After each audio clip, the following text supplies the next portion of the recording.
Welcome to Bunny Trails, a whimsical adventure of idioms and other turns of phrase. I'm Dan Pugh. And I'm Shauna Harrison. Each week, we take an idiom or other turn of phrase and try to tell the story from its entry into the English language to how it's used today. I have never been one for long naps. They just kind of make me sleepy. But You're supposed to sleep during the nap. well, but all right, keep going. When I wake back up, then I'm sleepy afterwards. Oh, sure. Yeah, no, I totally agree. But, like those tiny unplanned dozes that sneak up on you in the middle of the afternoon, and they're like just a little bit of time. Mm-hmm. Yeah, that's like my kind of refresh. So just a little cat nap. Nice. I wonder why it's called that. I know we're going to find out, but I'm like, that was a genuine, like in that moment, my brain was like, why do they call it a catnap? And I was just like, oh, Dan, don't spoil anything. Shauna's literally going to tell us, I'm sure. According to Oxford English Dictionary, a catnap is, quote, a short period of light sleep, a brief nap, especially one usually taken during the daytime, end quote. Okay, yeah, that totally tracks. If I'm going to take a nap, I'm kind of like a 20-minute power nap kind of person. If I sleep any more than that, it's going to ruin my day. Yeah. So the OAD also tells us, this is the same for me, it's ruining your day, like it ruins your nighttime sleep. Yeah. No, it won't ruin my nighttime sleep, but I will be groggy all day. Oh, fair. I don't have a problem sleeping, though. It's called sleep potential. No, sleep momentum. Yeah. Okay, that's a new thing that groggy. All of you will get to go look up, except the 6 of you who are even as nerdy as Shauna, and then you already know. But the rest of us will get to go look that up. Okay. So the OED also tells us to cross-reference cat sleep, which is a less common term for the same thing. Okay, so this really just kind of gives us our answer right here, is that catnap was... There's actually no mystery, and it's not written into the episode nap like that. It's just how cats sleep. Okay, all right. Yeah. Well, I mean, that is what I would have guessed, right? But you never know. I mean, I'm sure the internet says there's a nautical origin. It's a cat of nine tails, and you fell asleep shortly after you got beaten or whatever. It's something stupid like that. It was sailor jargon. Right, yeah. Oh, my goodness. Okay, well, all right. So it comes from just the fact that cats, and probably dogs too, just kind of sleep at short little things. They sleep like that, yeah. Right. An early reference for catnap appeared in the Lancaster Journal out of Pennsylvania, U.S., dated 29 August 1801. And here's an excerpt. Quote, the poor man seemed to be in a terrible taking. He did not work and would hardly eat. And as for sleep, he had only catnaps, as it were. End quote. Okay, yeah. So, at this point, the phrase was using catnap as more of a simile than an idiomatic phrase. So it was really comparing his sleep to that of an actual cat. Right. But the phrase continued to change and be used more frequently, but we'll see a few more that are kind of like that simile or comparison. Another example of this style of usage appears in James Fenimore Cooper's 1823 work, The Pioneers, or The Sources of the Susquehanna, a descriptive tale. Here's a snippet. Quote, I just closed my eyes in order to think the better with myself. It was only some such matter as a cat's nap. End quote. So again, it isn't calling his short rest a cat nap, but instead comparing it to the nap a cat takes. So it's one of those small differences that determines whether the phrase is figurative or idiomatic versus merely a thing used to explain another thing. Sure. Alicia Kent Kane used the term figuratively in the 1856 work Arctic Explorations, the Second Grinnell Expedition in Search of Sir John Franklin. And here's that excerpt. Quote, catching catnaps as I could in the day, but carefully waking every hour. End quote. So in this example, the term has transitioned. A catnap is its own thing that a human being can do. So while earlier those references were kind of using the term figuratively, it's really around this time frame, the mid-1800s, that the phrase became more solidly figurative. The phrase appeared in the Minneapolis Journal in the Journal Junior section out of Minnesota, U.S. on May 14th, 1904, in a story titled Just a Little Catnap. Quote, Florence, get up quick, called Mama one morning. You must get up. Breakfast is all ready. Oh, it was so comfortable in bed. I could hear the rain pattering on the windows, and I felt so drowsy that after I had answered, yes, I turned over for another catnap. How long my catnap was, I do not know, but suddenly I was aware that someone was in the room, and then, oh, woe to me, a cold shiver swept over me. I opened my eyes very quickly and saw Mama standing over me laughing with a dripping sponge in her hand, while little streams of cold water ran a race down my chin. Then I jumped up. End quote. Oh my, that is a vibe for sure. And I have been there, especially when I was younger. Yeah, for sure. But yeah, it's one of those, oh yeah, I can hear especially with the rain on the window. And it's like, yeah, yep, I'm good. And then back asleep again. And most of the time I would dream about actually getting up and getting dressed. So not only did in this case, I would have been rudely woken up with the cold water on my face, but also I would have had the knowledge that I just did all of this, got up, got dressed, got ready to go, was on my way to school. And then I realized I was dreaming it all. Like you were just dreaming it. Brutal. Right. Yeah. And today we wouldn't use catnap probably to describe that little brief sleep I don't know. right I after might have. waking up. You might. Sure, a little catnap. Yeah. Just like I was supposed to be getting up, and then I'm just like, we might say snoozing now. You know, it's a little sleeping. snooze. Just hit snooze. Yeah. Well, the phrase appeared in the Bellington Progressive on October 26, 1916, in the segment titled Daddy's Evening Fairy Tale by Graham Bonner. And this is in the episode titled Catnap. And in this tale, there is a gnome who's talking to a cat who he calls Mr. Biddle Birdsall. Quote, "But you couldn't have nice milk if the cows didn't eat good green things that are grown by Mr. Sun.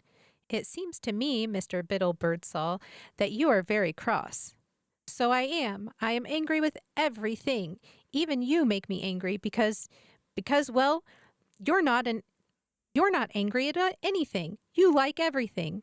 And when I don't like anything, I want everyone else to agree with me, too. But I know that's the trouble. I haven't had my catnap this morning. I have been awake too long." "What is a catnap?" asked Peter Gnome. "When I go to sleep with one eye half open, that's a catnap. When I'm having a delicious snooze and sweet dreams, and yet when I can wake up very quickly, if, for instance, the cook should put some nice milk near me, or if I should happen to smell the bacon cooking for breakfast. A cat needs so many naps, you know. Napping makes our fur so fine and makes us such nice, quiet, sleepy animals. We like to be lazy and to be petted and to purr and sleep." End quote. I don't disagree with the cat. I'm just saying I like to be like, if I don't have sleep, you're like, food, I like to be lazy and I like to be petted and I like to purr and sleep. I was thinking more that like if I haven't slept and I haven't eaten, I might be hangry. That's all. I have to say, I have known you, Shauna, for almost 30 years now. And I would definitely say that in a lot of cases, you are very similar to a cat. I was wondering so this if is that not surprise. was going to be brought up during this. This is not a surprise to me at all. That I'm cat-like, because I've had other people tell me that who don't even know me that well. Yeah, my favorite thing is when we were teenagers, Shauna would be doing her own thing because she was really cool and had a cell phone before everybody else, right? And so she'd be playing on her cell phone or whatever, and everybody else is doing something else. And then now everybody's really engaged in whatever they're doing, and she'll get off of her phone and then look over at everybody else, and they're not paying attention to her. And so then she'll literally go insert herself into the situation so that everyone has to now pay attention to her. Like, even as teenagers, she would do this. What? Like, you say even as teenager, like as opposed to as a full-grown adult? Like... No, you still do that as a full-grown adult too. It's just now everyone has cell phones. That's literally the only difference. Okay. Well, you know. The 6-year-old that just came out of kindergarten has a cell phone now. That's true. That's true. So in this story with the gnome and the cat, the phrase is being used obviously to be like kind of humorous. It's a cat taking a cat nap. So it's kind of doing this play on words thing, which is fun. The phrase appeared in the Coolidge Examiner out of Arizona, U.S. on April 22, 1932, in an article titled Catnap Hour in Modern Preventorium. Quote, "This catnap hour is one of the most important in the daily routine of the children at the modern new Preventorium at Grasslands Hospital in Valhalla. The institution is operated by Westchester County's Department of Public Welfare as a part of the campaign to eliminate incipient cases of tuberculosis in the children. Sleep, work, and play is mapped out for them. End quote. So this was kind of like literal and descriptive, but they're obviously not cats. So it's literal, except they're not cats, so they can't be literal. But it was referring. This was like a scheduled rest period for children's health. This wasn't like it wasn't just a random like they happened to fall asleep kind of a thing. That my thing here. Okay, the image depicts children sunbathing, like they're out in the sun. Mm-hmm. Okay. Yeah, warm, dry climates. That's what they used to recommend. Yeah. So the overall health benefits of an hour-long nap in the sun is just a little bit, but I'm not sure. It was 1932. They were still recommending you also smoke cigarettes for good health too. Right. So I'm just saying we've learned some more medicine since then, and so I should hope so. We're not like encouraging this to avoid tuberculosis. There are other ways to maybe handle that. One of the things that when I was a kid that really probably struck me way more powerfully than it did most, there was whichever one of the Star Trek movies, the original Star Trek movies, where they go back in time, Star Trek 4, the whales one, right? Who cares what it's really called? It's called the Whales. It's the Whales right? It's one. Spock and Whales, right? Anyway, so Bones, Dr. McCoy, goes into a hospital, right, to get Chekhov or something to get him out, and they've got this lady that they're doing dialysis for, right, because she's got kidney failure, and he's like, barbarians, and so he just gives her like a couple of pills, and she takes them, and like, you run into this person a little bit later and she's completely cured of her kidney failure, right? And he's just like, and McCoy was just frustrated in his own way, of course, but he's just like, barbarians, about taking all the blood out and treating it and putting it back in, and kind of thing. And it's like, well, so at that point, like it really made me think, which is what Star Trek was meant to do. It really made me think about what could things look like in the future, and what are we doing now for medicine that we'll look back on and think is barbaric, just like we look back on this with spending a lot of time out in the sun to help with tuberculosis, or smoking to cure bad breath or whatever. Yeah, there are a lot of things, and we still do dialysis. We haven't found it. Well, that's true. We haven't found the pills for that yet. But yeah, no, I think there are probably a lot of things that we will see very differently in the future that we're doing now that will seem barbaric. The phrase appeared in the Tribune out of Roanoke, Virginia on July 9th, 1955, in a story titled "Catnaps Are Perfect Antidote for Fatigue" by Edna Miles. You can do the rolling your R's thing if you want. Oh, you want me to read it? Catnaps are perfect antidote for fatigue by Edna Miles. Very nice. Well done, you said it. Hooray. Quote, "The virtues of the catnap are well known to most of us, but it's actually getting around to it that's difficult. So many things to do, so many things to interfere. The housewife can't regulate her day, nor call her time her own, despite the charts, regularly issued by efficiency experts. The home is not an office, contrary to all arguments, and can't be run with the clockwork speed of an office." End quote. What offices did they work at in 1955 that I have clearly never worked in if they think that it's working with clockwork speed? Yeah, I don't really know. I can say, like, having stayed home, I don't know about the housewife part of it, but like I had like stayed home with kids, and yeah, there's no, like, you don't just take a cat nap by choice or something. I mean, there's no there's no planning that out or something like that. But I did like this one. Cat naps presented as this like practical everyday solution to fatigue. Like, oh, you just take a cat nap. Yeah, it's fine. Just take a cat nap. It's okay. Just out some crawl underneath that clockwork speed of an office cubicle that you have there. Just crawl underneath that cubicle desk and go ahead and just take a quick cat nap with your no 30-minute lunch. Yeah, which is definitely enough time to do all the things. Well, I mean, I really probably could. Yeah. I mean, I can fall asleep almost instantly. So if I was going to do that, I was going to sleep for 20 minutes and then I wake up and then I like walk around for a couple of minutes and then I take about 3 minutes to eat my sandwich or whatever it is I brought for lunch and then boom, right back into it. Sounds horrible. That's awful. Glad I don't work in an office anymore. Oh, it was soul draining. Oof. Well, Evening Star out of Washington, D.C., May 27th, 1962, has an article titled, "Shh, the boss is asleep." And it features our... This is like, shh, the mods are asleep. Everybody post whatever, owls. Post whatever you want. Owl. Quote, "Tiptoe into a tycoon's office nowadays, and you're liable to find him asleep. Is this new habit slowing down the economy? Far from it. Here are the facts on big business's big catnap." End quote. Jeez, CEOs will literally find anything to just be like, well, I don't want to work like everybody else does. That's ridiculous. All right. So we're actually going to look a little bit more at this article in our behind the scenes, which airs every Friday on Patreon. So that's patreon.com/bunnytrailspod. And we have several modern uses to cover. We're going to get to those right after we say thank you to our sponsors. This episode is sponsored by our amazing patrons on Patreon. And the cool thing about Patreon is it is 100% free to join the Bunny Trails community. We have new things every weekday on the feeds. On Mondays, we have a conversation about what movies, shows, books, podcasts, and whatever else everyone is enjoying. Tuesdays see early access to the week's podcast. Wednesdays have all the links, books, songs, and other content mentioned in the week's episode. Thursday has patrons-only polls. And Fridays are our lightly edited, behind-the-scenes video featuring all the cut content, goofs, and bonus facts you could imagine. We've got some other pretty cool stuff too, like original digital artwork once a month made by me, and direct access to talk with us.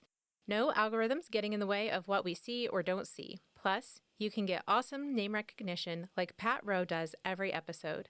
And our top spot is currently occupied by the amazing Mary Halsig Lopez. You can join the Bunny Trails community for free at Bunny Trails Pod on Patreon. That's patreon.com/bunnytrailspod. Catnap from the Heart claims they have been saving kittens and cats since 1997. They are based in Illinois, but connect people all over to adoptable cats. They use Pet Finder to help place cats in new homes. Here's their mission from their website. Quote, "At Catnap from the Heart, we are dedicated to providing a safe haven for kittens and cats in need. Our shelter and low-cost clinic offer services such as adoptions, spaying and neutering, and compassionate care. Through our events, success stories, and support, we aim to create a loving community for our feline friends." End quote. That's cool. Yeah, so they have quite a few things they support related to cat needs, which I think is great. There's a lot more to it than just cute kittens, you know? Like they take care of adult cats and help people take care of their cats. So it's just it's wholesome overall, and I love it. That's nice. What's considered a catnap, and is it beneficial? Is a 2020 Healthline article written by Rebecca Joy Stanborough, MFA, and medically reviewed by Raj Dasgupta, MD. Here's a little from the article. Quote, "Catnaps, or naps that last 20 to 30 minutes, are fairly well studied, and researchers have discovered a number of benefits to a short daytime snooze. Here are a few of them." End quote. The article goes on to list benefits such as consolidates memories and learning, increases alertness and attentiveness, boosts your athletic performance, and improves your mood, along with details related to each of those. There are potential drawbacks shared as well, though these are mostly related to longer naps. So that's where some of those things like the sleep momentum, that grogginess that you have after a longer nap comes into play. And so the length of a good cat nap might be different for different people. Interesting. Well, mine is about 20 minutes. Yeah. I'm good with anywhere from seriously 2 minutes up to about 15 minutes tops. If I slept for 2 minutes, I don't know that I would even call that a nap. I would just be like, nope, I wasn't sleeping at all. I was just checking my eyelids for holes. I think we've talked about it before on the show, maybe, but ants take even shorter naps than cats do. Okay, if we've talked about it on that show, I don't remember that. Oh, well, they do. Ants take tiny I didn't mean to naps. encourage you to tell us more about ant naps. Okay, so This is an episode about cat naps, not ant naps. I just was thinking I might be more of an ant than a cat because ants, they just get tired. They'll take 200 or something, 300 naps a day. What, they just walk around and then just be like, yeah, you know how sometimes they just stop? Like they have like narcolepsy or something? Except that they're just taking a little snooze. They're taking like a few seconds snooze and then they keep walking because they just got tired. So they just stopped and napped real quick and then they go about They got tired. Well, yeah. Narcolepsy is usually like some strong emotion, like excitement or something that causes people to fall asleep. That's how stressful would that be? Oh, yeah. There's a lot of people who live with a lot of things. And man, I'm just very blessed to be able to handle the few things I've got going on. Fair. Okay, it's time to get a little creepy. Okay, yeah. So that is not weird at all for you. In fact, I'm surprised it's taken us 3/4 of the way through the show to do that. Well, I mean, cats are so wonderful and wholesome. I know everybody doesn't feel that way. I do. But this is going to be with the video game Poppy Playtime, and this is extra creepy. Yeah, no, that doesn't sound like a bad name, but knowing this is probably a horror game, I hate it. Yeah, so Poppy Playtime is an episodic puzzle survival horror video game series. I hate it. It was first developed and published in October of 2021 by American indie developer Mob Entertainment. Oh, okay. The game is set in an abandoned factory owned by the fictional toy company Playtime Co. One character who appears in the series is named Catnap. Here's a description from the Poppy Playtime wiki. Quote, Catnap's toy form is an anthropomorphic purple-furred cat with black eyes, triangular ears, a black nose, and a very long tail. His paws are a darker shade of purple, similar to the insides of his ears. Just like the other smiling critters, Catnap is depicted with a wide, toothless smile with a small gray air tube sewn inside. His torso possesses a zipper line running down that entire segment of his body, with the zipper sporting a yellow crescent moon pendant. End quote. Nope. So he does look creepy. The characters in this have like really extra wide, big mouths, which is creepy for a lot of people. So there's a lot of lore related to Catnap due to the nature of this style of game, because it's like a story mode game, right? And there's a big following for the series.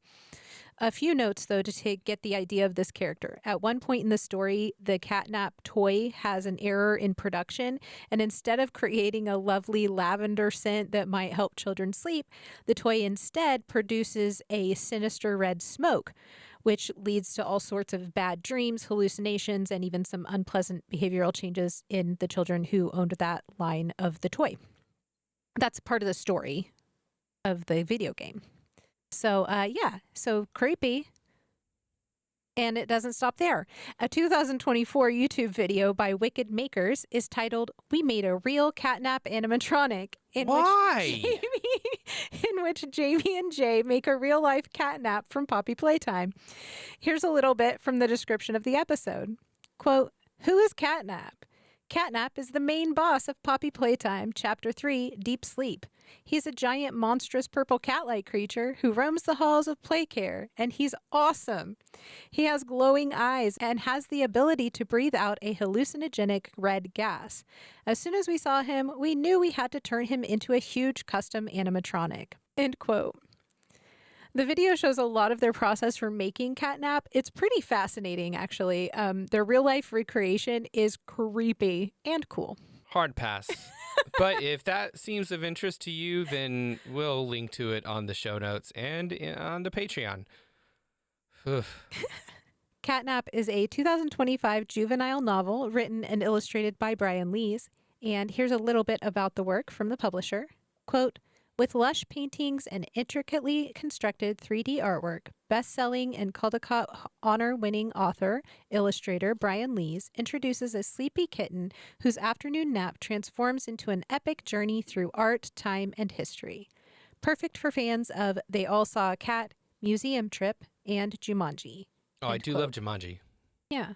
The cover of this shows a cat with one eye closed, possibly pretending to sleep, with a paw reaching out towards a mouse that's running away. And this is very like a very cute, like sweet, kind of traditional drastically on the other end of the spectrum. Yes, very much so. Yeah. Good. It's really cool artwork. It's very impressive. Catnap is a sculpture available from Caruth Studio. And here's a description from the website.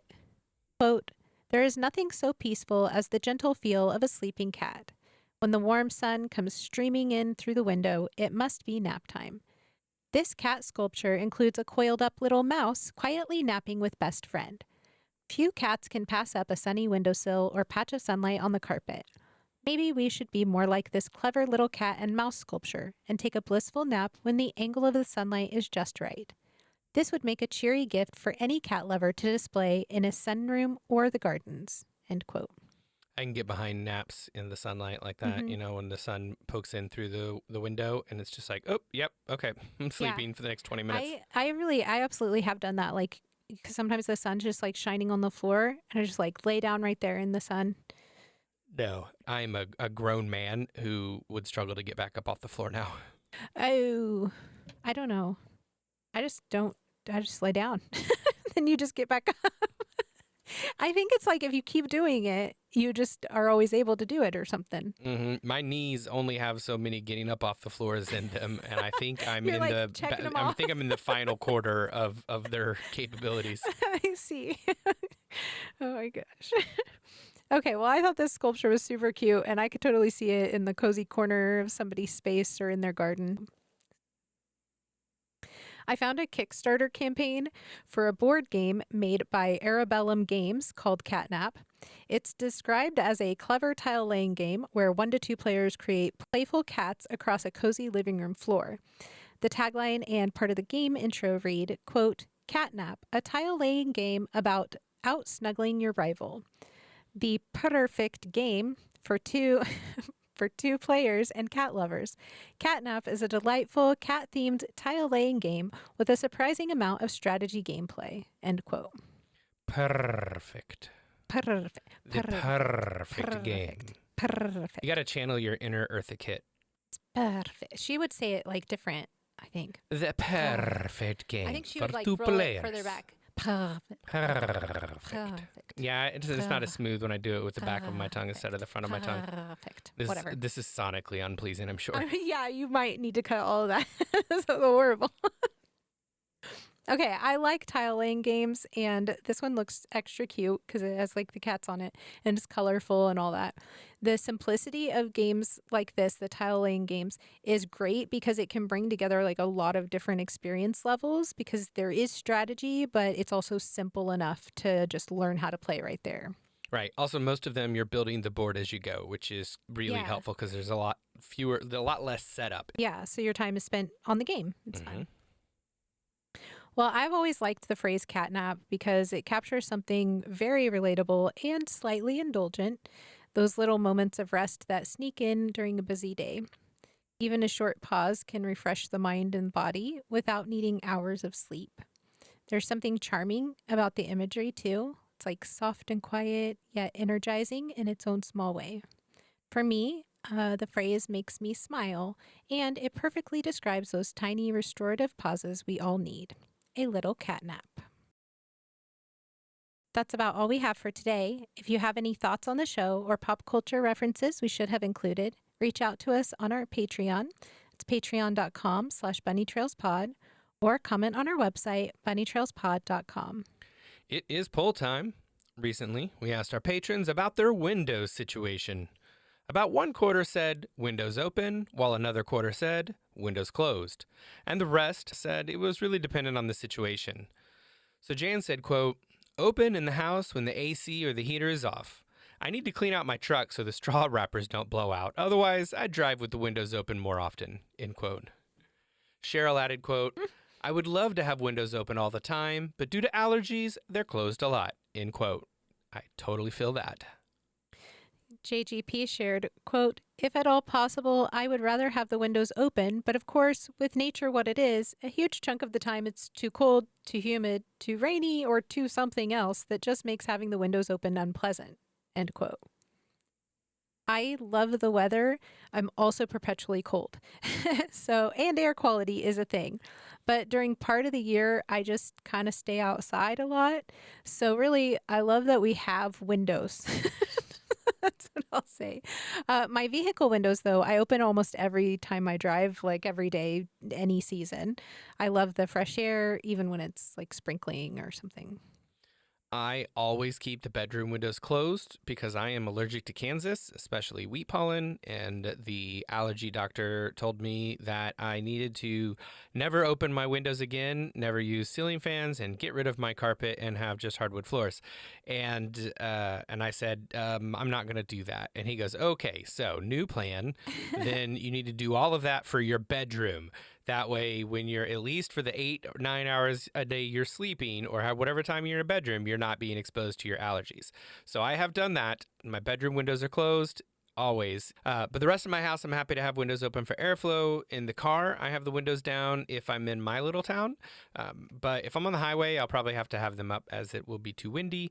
And it's just too loud if I go into the bigger city. So I guess the other thing about the wind is this is Kansas and it is oftentimes windy. And sometimes the wind will be so much that it'll just, blow dust and debris and things around. So in those types of situations, the windows everywhere got to be closed or everything would have a thin layer of dust on it no matter what. That's true. Well, as a reminder, our silly polls mean absolutely nothing and are not scientifically valid. But patrons of all levels, including our free tiers, can take part. Head over to patreon.com/bunnytrailspod to take this week's poll. Thanks for joining us. We'll talk to you again next week. Until then, remember, words belong to their users.